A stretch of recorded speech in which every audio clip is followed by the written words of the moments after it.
Всем привет, балапандар! Бүгін біз сендермен биологияда келетін контекст сұрақтарын талдайтын боламыз. Контекст не екенін бәріміз білеміз ғой, ол бізде 21 мен 25 сұрақ аралығында мәтінмен, кестемен, немесе жай ғана суретпен келетін бір тақырыпқа арналған 5 сұрақ болуы мүмкін. Бүгін болса мен сендерге 3 контекст сұрақтарын талдайтын боламын, ендеше кеттік. Номер бірінші контекст бізде генетикаға арналыпты дигибридті будандастыру дейді. Кесте түрінде берілген сұрақты оқиық. Суретте көрсетілген дигибридті будандастыруда алған ас бұршақ өсімдігінің белгілері дейді. Қандай белгілерді біз көріп тұрмыз? Фенотиптік сыртқы белгілерден. Мен көріп тұрмын сары түсті, және де тегіс пішінді көріп тұрмын, жасыл түсті және бұдыр пішінді көріп тұрмын. Яғни бұршақ тұқымдарының түсі мен пішінін алған. Алдыңғы жолы біз пробио мектебінде оқушылармен осылай апта сайын тест талдау барысында отырған кезде байқаусызда мына бір Д вариантын белгілеп қойдық. Бұршақ қаптың түсі мен пішіні деп, типа миымыз оқып үлгермеді тағына, біз түсі мен пішіні көрдік та асыққаннан белгілей салдық. Ондай бәрінде болады, так что ОБТ-ға барған кезде, паниканы қобалжуында отырған кезде лучше бір сұрақты 3 рет оқыңдар, асықпаңдар, уақыт жетеді, жетерлік уақыт. Хорошо. Суретте көрсетілген дигибридті будандастыруға сәйкес келетін заң дейді.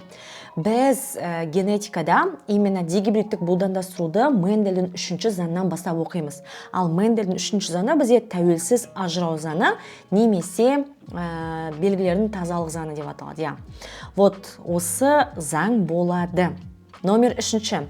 F1 ұрпақта пайда болған даралар дейді. Мынау менде F1, міне, F1 ұрпақта қандай даралар пайда болды?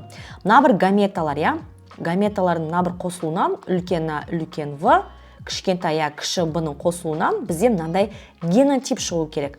Үлкен А, кіші А, үлкен В, және де кішкентай В. Ол менде С варианты болады. Номер 4. F1 ұрпақта пайда болған даралардың фенотиптік белгілер дейді. Мынау енді біз олардың генотиптерін белгіледік. Енді ген деген сөз. Мынаяқта енді сол геннің қандай көрсеткіш болғанын айтуымыз керек. Үлкен А, кіші А, үлкен В, кіші В. Бұл жақта менде доминантты белгілер, тұқымның түсі мен пішіні алдыға шығып тұр. Так что барлығы біркелкі сары және де тегіс болады екен. Ең соңғы сұрақ осы контекстке берілген. Дигибридті будандастыруда F2 ұрпақта пайда болған даралардың фенотиптік ажырау қатынасы дейді. F2-де қатынасы. Қатынасы дегеніміз пайда болған ұрпақтардың саны бойынша қандай белгілерге ие болды дейді. Мысалға, давайте мына бір ұрпақтарды қараймыз. Мынақта 16 ұрпақ, 16 ұрпақтың түрлері қандай, Так, мен сары тегістерді көріп тұрмын. Давайте ең бірінші сары тегістерді сынап шығамыз. Давайте оларға круглый жочек қоямыз. 1, 2, 3, 4, 5, 6, 7, 8 және 9. 9 сары тегіс бұршақ. Басқа сары тегіс жоқ. Дәш кеттік. Мынау бізде қандай? Сары бұдыр бұршақ. Давайте санайық сары бұдырларды былай белгілейік. 1 сары бұдыр, 2 сары бұдыр, 3 сары бұдыр. Получается, 3 сары бұдыр ұрпақ болған. И 3 менде жасыл тегіс. Көріп тұрсыңдар ғой, өздерің көріп тұрсыңдар көзбен. Жасыл тегістен 3, и ең соңғысы жасыл бұдырдан 1. Получается, мынаның бәрін қосатын болсақ, ұрпақтың саны шығады менде қатынасы бойынша. Ал фенотип дегеніміз оның сыртқы көрінісі деген сөз. И получается, сыртқы көрінісі бойынша менде 9-дің 3-дің 1-ге қатынасында шығып тұр.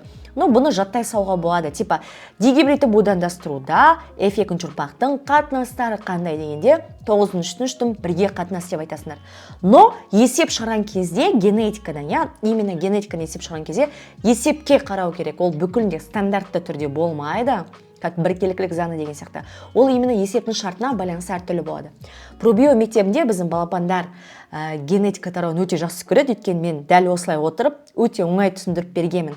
Егер де сендерде генетикадан проблемалар болып жатса, пожалуйста, біздің инстаграмға жазыңдар, және де пробио мектебіне курсқа жазылыңдар. Дәл кеттік.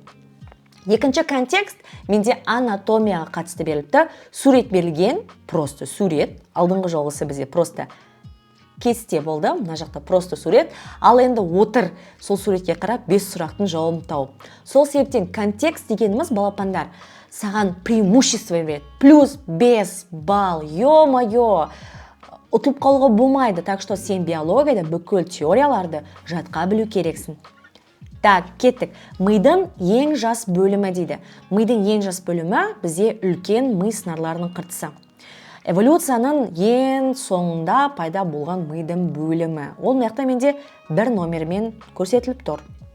Қорғаныс рефлекстерін түшкіру, жөтелу, көзі жыпықтату орталығы дейді. Суретте номер 4-пен берілген. Бұл менде сопақша ми балапандар. Сопақша мида бізде қорғаныс рефлекстері, тыныс алу рефлекстері, жүректің соғуы және де асқазанға байланысты жаңағыдай сілекейдің бөлінуі деген сияқты рефлекстер орналасқан. Вот мынау менде сопақша ми болады. Соп деп қояйын, түсінікті болар. Так, В варианты. Давайте басқа мидың бөліктерінде жазып өтеміз. Үлкен ми сыңарлары. Так, мышық номер 5-пен берілген. Аралық ми ылғи да үлкен ми сыңарларының астыңғы жағында орналасады. Аралық. Так, мынау менде ортаңғы ми, дәл ортасына орналасқан. Орт деп қояйын. Так, все вроде. Енді қараңдар балапандар. Биологияны таңдау дегеніміз, это не просто ұбыту үшін для галочки тапсыра салу. Сен әр қарай мамандығын сомен байланысты болады. Егер сен мұғалім болатын болсан, психолог болатын болсан, дәрігер болатын болсан, сен де дәл осылай түсіндіре алу керексің. Так что биология дегеніміз, это не просто так теорияны жаттай салу деген сияқты, я? Сен түсіндіре алу керексің, теорияны білу керексің, еще суретте жатқа білу керексің. Сені визуализация даму керек, та? Вот. Бұл биологтың ең басты қасиеті, елестете алу, суретпен түсіндіре алу. Пробио мектебінің балапандарын мен дәл осылай тәрбиелеймін. Так, номер 3 сұрақ. Көру төмпешіктері, солғын дене және де төмпешік аста аймақ орналасқан ми бөлімінің суреттегі номері дейді. Ол менде аралық ми болады. Аралық ми менде мынаяқта номер 2-мен көрсетілген.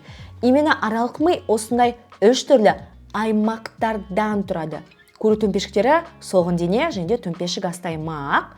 Так, В варианты. И номер 4. Сөйлеу және ойлау аппараттарын зерттейтін маңдай бөлігі орналасқан суреттің номері. Номер 1. Міне маңдай бөлімі үлкен ми сыңарларында дәл осындай. Ой, мен қателік қойын. Үлкен ми сыңарларында дәл осындай күрделі нелер деп атайды, рефлекстер орналасады. Бір бізде А әріпімен берілген. Супер. Көрінер ма? Даже мен шатысып кетем сөйлеп отырып. Так что бұтты да 3 рет қайталап оқып бір тексеріп шығамыз. Ни в коем случае там все, ура, мен бәрін білемін, кет қамандар. Тексеру керек. Дәш кеттік. Номер 5. Егер мидың бол бөлігін алып тастаса, бұлшықеттің тонусы күрт төмендеп, олар әлсіреп босаңсиды, қозғалыс кезінде тез қажиды, аяқ қолдың және бастың қалтырауы байқалады дейді. Бұл мышық, ал мышық бізде беріліп тұр номер 5 вариантта. Вот так, балапандар. И ең соңғы біздің бүгінгі видеода контекст нәрөз биосинтезі дейді. Тоже сурет берілген, теорияны жақсы білсең, плюс 5 балл алып кетесің, білмесең, 1-2 балл, я. Так что 5 баллдан айырылып қалмау үшін бүкіл теорияны жақсы оқы. Дәш кеттік. Суретте көрсетілген нәрөз биосинтезінің атауы дейді. Но ең біріншіден мен мына жақта көріп тұрмын рибосомаларды, еще мына амин қышқылын шығып тұрған көріп тұрмын. Міне амин қышқылы, и нәрөздерін шығып тұрған көріп тұрмын. Получается, бұл нәрөз биосинтезінің екінші сатысы трансляция деген сөз. Вот именно трансляцияда бізде рибосомалар қатысып, пептидтік тізбектер түзіледі. Ал егер бұл транскрипция болса, ол тек қана ДНК-ның ішінде, и то ядроның ішінде жүретін еді. Вот так. Транскрипция дегеніміз ДНК-да бар ақпараттық РНК-ға көшіру. Трансляция дегеніміз сол ақпаратты пайдаланып, там нәрөздерді амин қышқылдарын түзу деген сөз. Номер 2. Нәрөз биосинтезін жүзеге асыру үшін барлық организмдердің жасушаларына кездесетін органелла суретте 4 дейді. 4 органелла бұл менде рибосома. Біз бәріміз білеміз, то, что рибосома бізде нәрөз биосинтезіне қатысатынын. Дәліш кеттік. Амин қышқылын тасымалдайтын РНК түрі. Так, мына бір жақта мен айталам, что ол бізде тасымалдаушы РНК. Тасымалдаушы РНК бұл жақта менде берілген номер 5 суретпен. Вот тасымалдап баратыр амин қышқылын. Мына жақта жазылып тұр, көріп тұрсыздар ма амин қышқылы деп? И міне мына жақта амин қышқылы. Так что бұл менде 5 вариант, 5Е5. Төртінші сұрақ. Ақпараттық РНК кодын танитын 3 нуклеотид менде аталады антикодон. Вот, например, мына жақта АУГ деп жазылып тұр, көріп тұрсыңдар ма? АУГ. Осы АУГ-ны рибосомаға алып келген кезде дәл осының төбесінен оған антикодон түсілу керек. Вот мына жаққа у антикодон, мына жаққа а, мына жаққа с деген сияқты. А-ты, Г-цы ғой, мына жақта айрыңқы болғандықтан тың орнына уратсыл келеді. Вот мынандай антикодон түсіледі. Вот сол үшін осылай. Дәш кеттік. Номер 5-ші ең соңғы бүгін контекстің сұрағы. УАГ, УАА, УГА стоп кодондарының қызметі дейді. Ең біріншіден стоп кодондар жаттап алайық, я? Мен бұл стоп кодондарды еще маймылдың тілі деп атаймын, я. УАА, УГА, УАГ. Вот реально маймылдардың тілі сияқты. Так что осындай лайфхактарды үйреніп алыңдар. Вот, бұның қызметі бізде терминация аяқталуын қамтамасыз ету. Қараңдар, стоп кодонның қызметі стоп деп айту, аяқтал деп айту. Вот, трансляцияның бізде 3 түрлі сатысы бар еді. Ол бізде инициация, элонгация және де терминация. Терминация кезінде бізде нәрөздің биосинтезі аяқталу керек, сол себептен стоп кодондар ол жақта пайда болады. Сонымен балапандарым, бүгін мен сіздерге 3 контекст сұрағын талдап көрсеттім. Апта сайын менде осы YouTube каналда 2 видео шығады. Так что, пожалуйста, колокольчик қойып қойыңдар, я. И обязательно бүкіл биологияны таңдайтын достарына айта барыңдар, что Малика деген апайдың осындай каналы бар деп. Бұл маған деген рахметтерім болады. Все, всем пока!